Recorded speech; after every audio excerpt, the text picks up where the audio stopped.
From the moment a human being is born, reality is already waiting, defined, structured, and enforced long before awareness develops. Language, symbols, rules, and beliefs are absorbed unconsciously, not questioned, because questioning requires a level of awareness that comes much later, if it comes at all. By the time a person is capable of independent thought, the framework of reality has already been installed. What is normal, what is possible, what is dangerous, what is ridiculous, and what is unthinkable have all been decided in advance. This is not accidental. A reality that is pre-written ensures compliance without confrontation.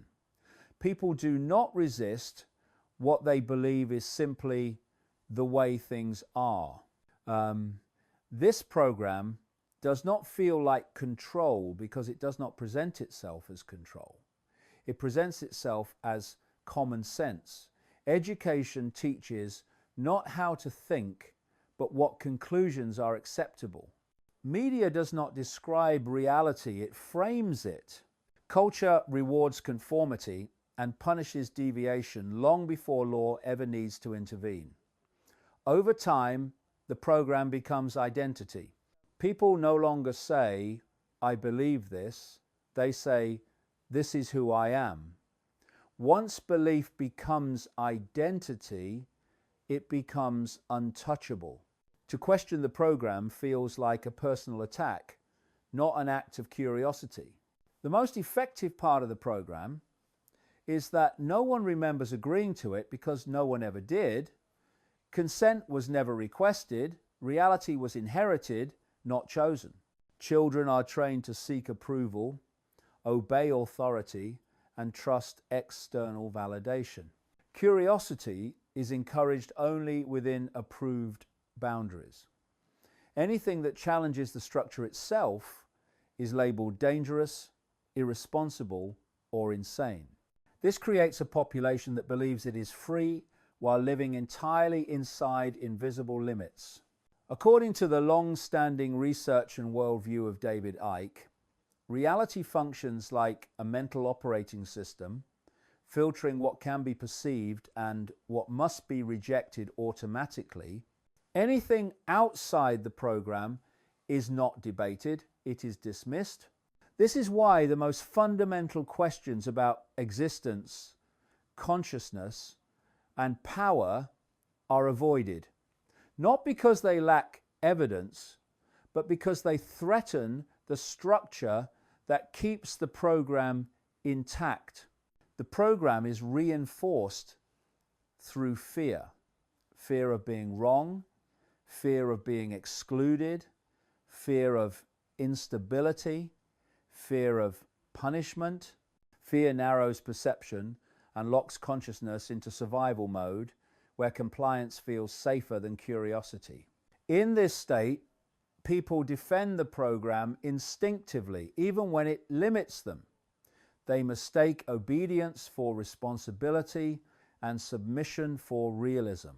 What makes this realization disturbing is not that control exists, but that it is internalized.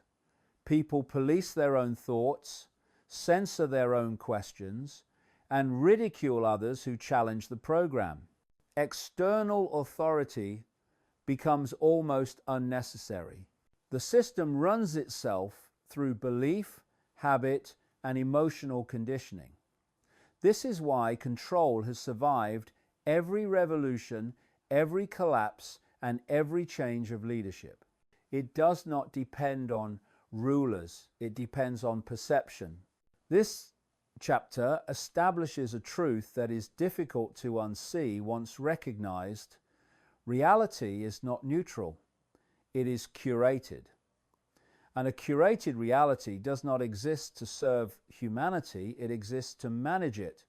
The program does not need to prove itself true.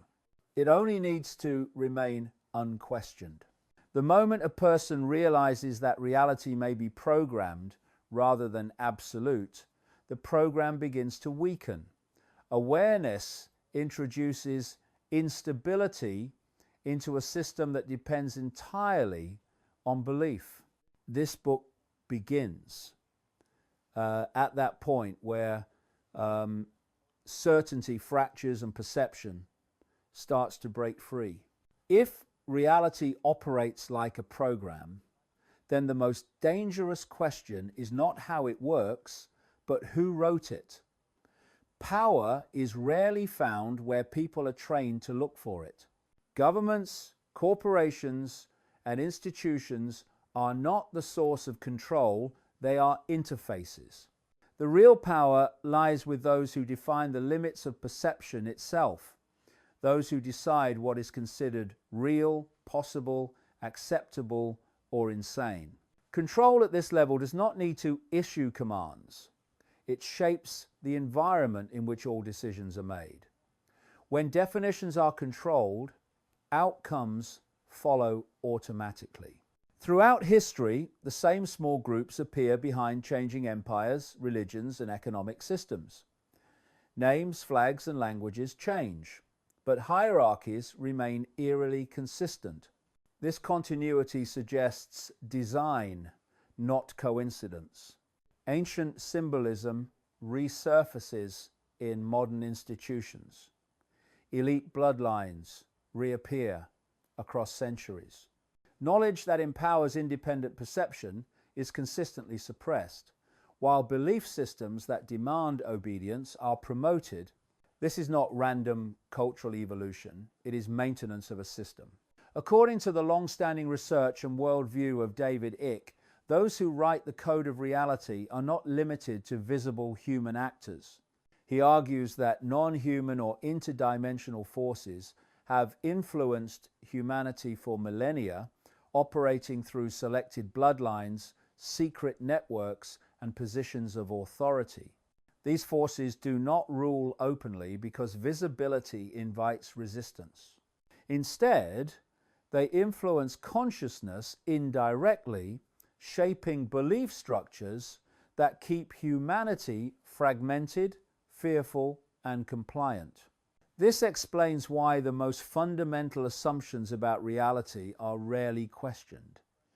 People debate politics endlessly, but avoid questioning the nature of reality itself. They argue over surface-level differences while ignoring the framework that produces them. This diversion is intentional. A population arguing inside the program never questions the program. Division is not a failure of the system. It is a feature that prevents unified awareness. Those who write the code do not need universal agreement. They rely on default belief. Most people never consciously choose their worldview. They inherit it. Education teaches what is known. Media reinforces what is normal. Authority defines what is safe. Over time, these definitions become internalized. People enforce the code on themselves and on each other, ridiculing or attacking anything that threatens the shared illusion. The system becomes self-policing. One of the most effective aspects of this control is plausible deniability. Everything appears accidental, bureaucratic, or well-intentioned. When harm occurs, it is blamed on incompetence, greed, or chaos, never on design. This keeps the deeper structure invisible. People find it easier to believe the world is badly managed than deliberately manipulated. Chaos feels safer than intention. This chapter exposes a chilling possibility. Humanity may not be living in a neutral reality that occasionally produces oppression, but in a designed perceptual environment that produces submission by default. If this is true, then liberation does not begin with changing leaders or systems. It begins with questioning definitions. Who defines success? Who defines sanity? Who defines reality? Once those questions are asked seriously, the code begins to reveal itself, and a program that can be seen can no longer operate invisibly. Every control system requires protection, and in the program humanity calls reality, that protection is fear. Fear functions like a firewall, blocking awareness from accessing anything beyond the approved limits of perception. It does not merely respond to danger, it is engineered to define danger. Fear narrows attention, accelerates reaction, and shuts down reflection. In a fearful state, humans do not explore or question, they comply, adapt, and seek safety. This is why fear is not occasional in modern life. It is constant, recycled, and normalized. A population that lives in fear does not need to be controlled aggressively, it controls itself. Fear works at the most primitive level of the nervous system. When fear is activated, consciousness collapses into survival mode. Long-term thinking disappears. Pattern recognition weakens. Authority becomes attractive. Certainty becomes comforting. In this state, people trade freedom for reassurance without realizing they have done so. This is not weakness, it is biology being exploited. The program does not fight human nature, it uses it. Fear also acts as a perceptual filter.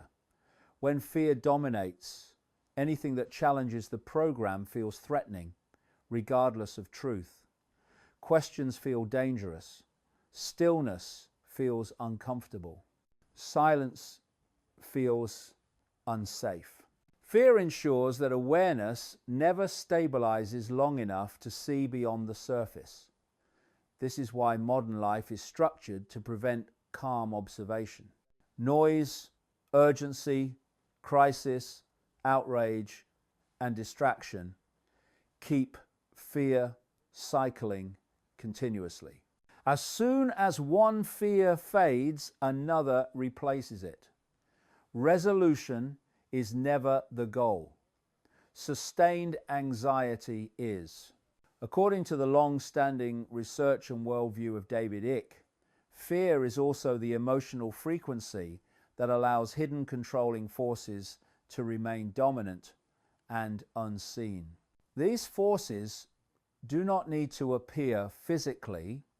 They interact with humanity through vibrational states. Fear lowers frequency, limiting perception, and making consciousness dense, reactive, and easily influenced. When humanity exists predominantly in fear, the wider reality remains invisible by default. Fear is reinforced socially as well as emotionally. A fearful population becomes divided. People project anxiety outward, blaming groups, beliefs, identities, or opinions. This horizontal conflict prevents vertical awareness.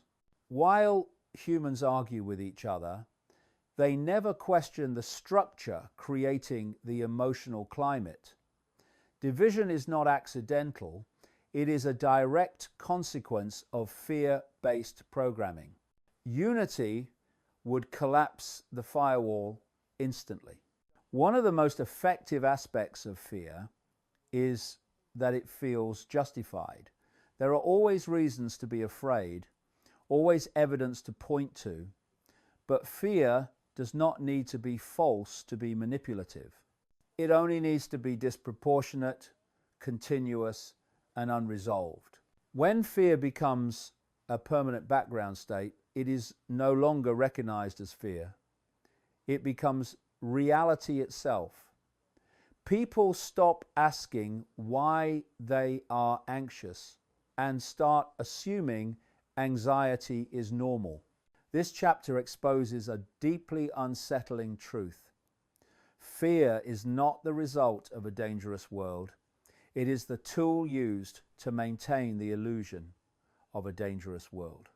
The program feeds on emotional energy, and fear is the most efficient source. As long as fear dominates perception, the code of reality remains protected. Awareness cannot pass through the firewall while fear is active. Freedom does not begin with changing external conditions. It begins with recognizing fear as a programmed response, not an unquestionable truth. When fear is observed instead of obeyed, its power weakens. And when fear weakens, perception expands. The firewall does not collapse dramatically. It fails quietly the moment fear stops being the unquestioned authority. And that moment is the beginning of everything the program was designed to prevent. The moment a person begins to see that reality may be programmed rather than natural, the response from the system is immediate and predictable. Discredit, ridicule, isolate. This reaction does not occur because the idea is dangerous in itself, but because it threatens the foundation upon which control rests. A program only functions while it is mistaken for reality. Once it is identified as a construct, its authority collapses. For this reason, awareness is never engaged. Honestly, it is attacked socially. Ridicule replaces debate. Character assassination replaces investigation. The goal is not to prove the observer wrong, but to make observations socially unacceptable. Ridicule is one of the most sophisticated control tools ever devised because it requires no enforcement. People enforce it on each other. When someone questions the nature of reality, perception, or hidden power, the response is rarely curiosity. It is laughter, dismissal, or moral outrage. These reactions are conditioned. Humans are social beings who fear exclusion at a deep neurological level. Being mocked or isolated activates the same survival circuitry as physical danger. The system exploits this instinct by associating awareness with social risk. Most people choose comfort over truth long before force is ever necessary. According to the long-standing research and worldview of David Icke, ridicule is deployed most aggressively when awareness is still early and actionable. Once consequences arrive and structures are locked in, the same ideas are quietly accepted or reframed as obvious. This pattern repeats throughout history. Early warnings are mocked, late realizations are mourned. The ridicule phase exists solely to delay recognition until it no longer matters. Another reason those who see the program are attacked is that they destabilize identity. Reality programming does not only define the world, it defines self. Beliefs about nation, race, gender, class, success, and morality are deeply tied to identity. Questioning the program feels like questioning existence itself. Those who challenge it are perceived as threatening, not because they are wrong, but because they unsettle emotional security. The attack is defensive, not rational. The system also relies on fragmentation to prevent awareness from reaching critical mass. Those who see are scattered, divided, and discouraged from connecting. Labels are applied to isolate them into categories that can be dismissed without engagement. Arguments are manufactured between those questioning the system to ensure focus remains horizontal rather than vertical. While observers fight each other over interpretation, the structure remains untouched. What makes this stage especially effective is that many who attack awareness believe they are defending reason, science, or morality. In reality, they are defending familiarity. The program trains people to confuse consensus with truth and authority with accuracy. Anything outside the accepted narrative is automatically framed as dangerous, regardless of evidence. This creates a population that polices perception voluntarily. This chapter exposes a deeply uncomfortable truth. The greatest threat to awareness is not censorship by power, but rejection by peers. Most people silence themselves not because they are ordered to, but because they do not want to stand alone. The system depends on this self-regulation. Those who see the program are not attacked because they are weak. They are attacked because they are early. Awareness always arrives before permission. And because it does, it must be crushed socially before it can spread perceptually. The system does not fear knowledge, it fears recognition. And recognition, once achieved, does not require agreement to be real. The most powerful component of the reality program is not technology, fear, or authority. It is identity. Identity is the hook that keeps people emotionally invested in the system that limits them. From an early age, humans are taught to define themselves through labels: nationality, religion, race, gender, profession, class, ideology, belief. These labels feel personal, but they are assigned frameworks designed to anchor consciousness to the program. Once identity is established, control becomes automatic. People defend the program instinctively because they mistake it for who they are. Identity works because it creates emotional attachment. When beliefs become identity, questioning them feels like self-destruction. This is why debates become hostile, why disagreement feels personal, and why people react defensively rather than reflectively.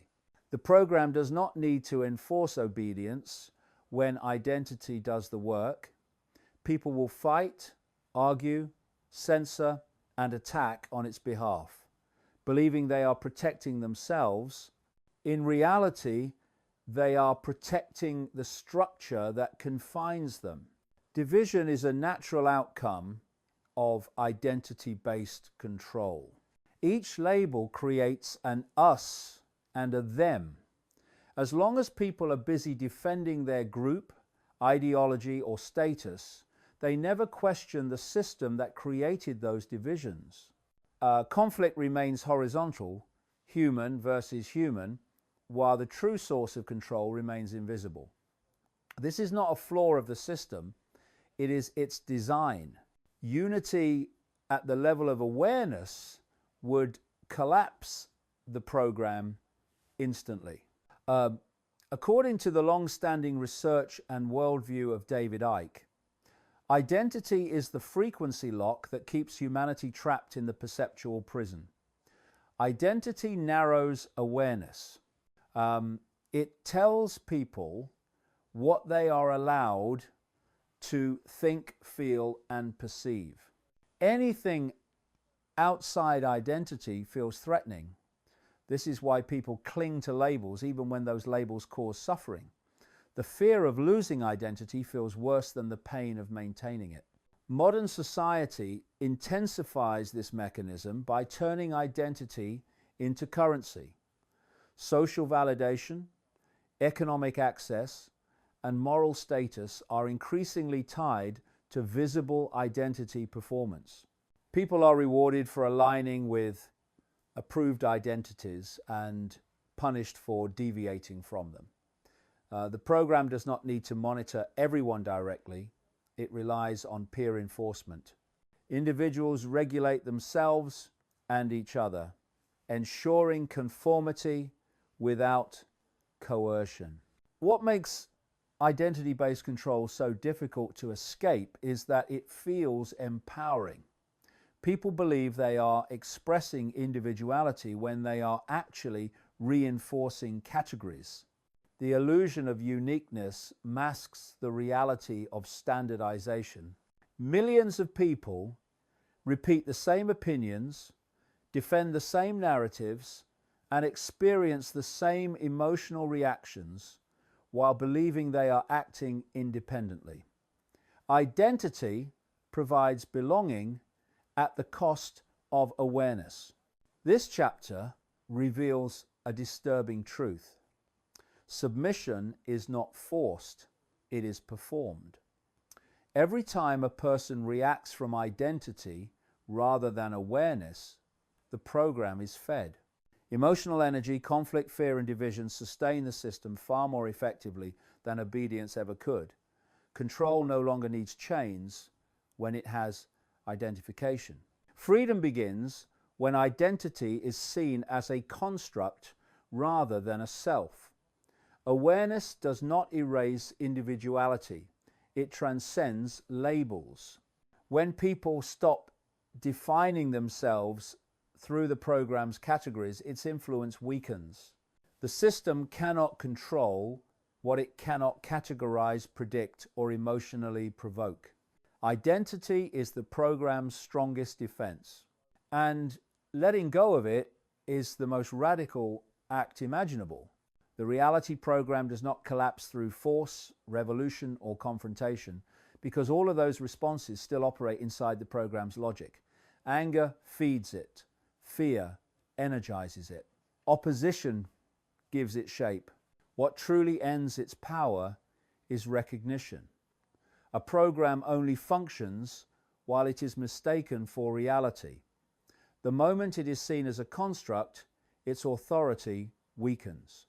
This is why awareness is the one outcome the system cannot tolerate. Awareness does not need to destroy the program, it simply stops believing in it, and belief is the program's fuel. Seeing the program is not an intellectual achievement, it is a perceptual shift. It happens when a person notices how fear governs reactions, how identity dictates behavior, how narratives trigger emotion automatically. The observer steps back from the stream of thought and emotion and recognizes patterns instead of reacting to them. This moment is subtle but irreversible. Once someone sees how reality is framed rather than discovered, they can no longer fully submit to it unconsciously. The spell breaks not with drama, but with clarity. According to the long-standing research and worldview of David Icke, the hidden forces behind control rely on unconscious participation. They do not need agreement. They need reaction. When people stop reacting predictably, when fear is observed instead of obeyed, when identity is seen as a construct rather than a self-control loses traction. The system cannot dominate what it cannot emotionally manipulate. Emotional sovereignty is the beginning of real freedom. Awareness also dissolves division. When identity loosens, labels lose power. People stop defining themselves through opposing categories and start recognizing shared consciousness beneath surface differences. This does not create uniformity. It creates perspective. A population that sees beyond programmed identities cannot be easily divided, provoked, or mobilized against itself. Division collapses when people no longer emotionally invest in the categories designed to separate them. The system attempts to counter awareness through distraction, ridicule, and exhaustion. But these methods have limits. Distraction fails when attention turns inward. Ridicule fails when social approval loses importance. Exhaustion fails when people stop emotionally feeding narratives that drain them. Awareness requires less energy than unconscious reaction. Once it stabilizes, it becomes self-sustaining. This final chapter reveals a quiet but unsettling truth. The system appears powerful because it is unquestioned. Its strength is an illusion maintained by belief and habit. Humanity was not subdued by superior force, but by manipulated perception, and perception can change. No permission is required. No authority can prevent it. Awareness does not need numbers to be real. It spreads silently, individually, and unpredictably. Freedom in this context does not mean escaping the world or overthrowing structures overnight. It means no longer being internally governed by them. A person who sees the program may still participate in society, but they do so consciously rather than compulsively. They choose responses instead of reacting automatically. This alone alters the system's effectiveness. The program does not end with an announcement. It fades as belief withdraws. Each time someone questions fear, loosens identity, and observes rather than reacts, the structure weakens. Control cannot survive clarity. It cannot function without emotional investment. It cannot operate when it is seen. The greatest deception was never the program itself. It was convincing humanity that there was nothing to see. Once that illusion dissolves, submission ends not with rebellion, but with understanding. And understanding, once achieved, does not return to sleep.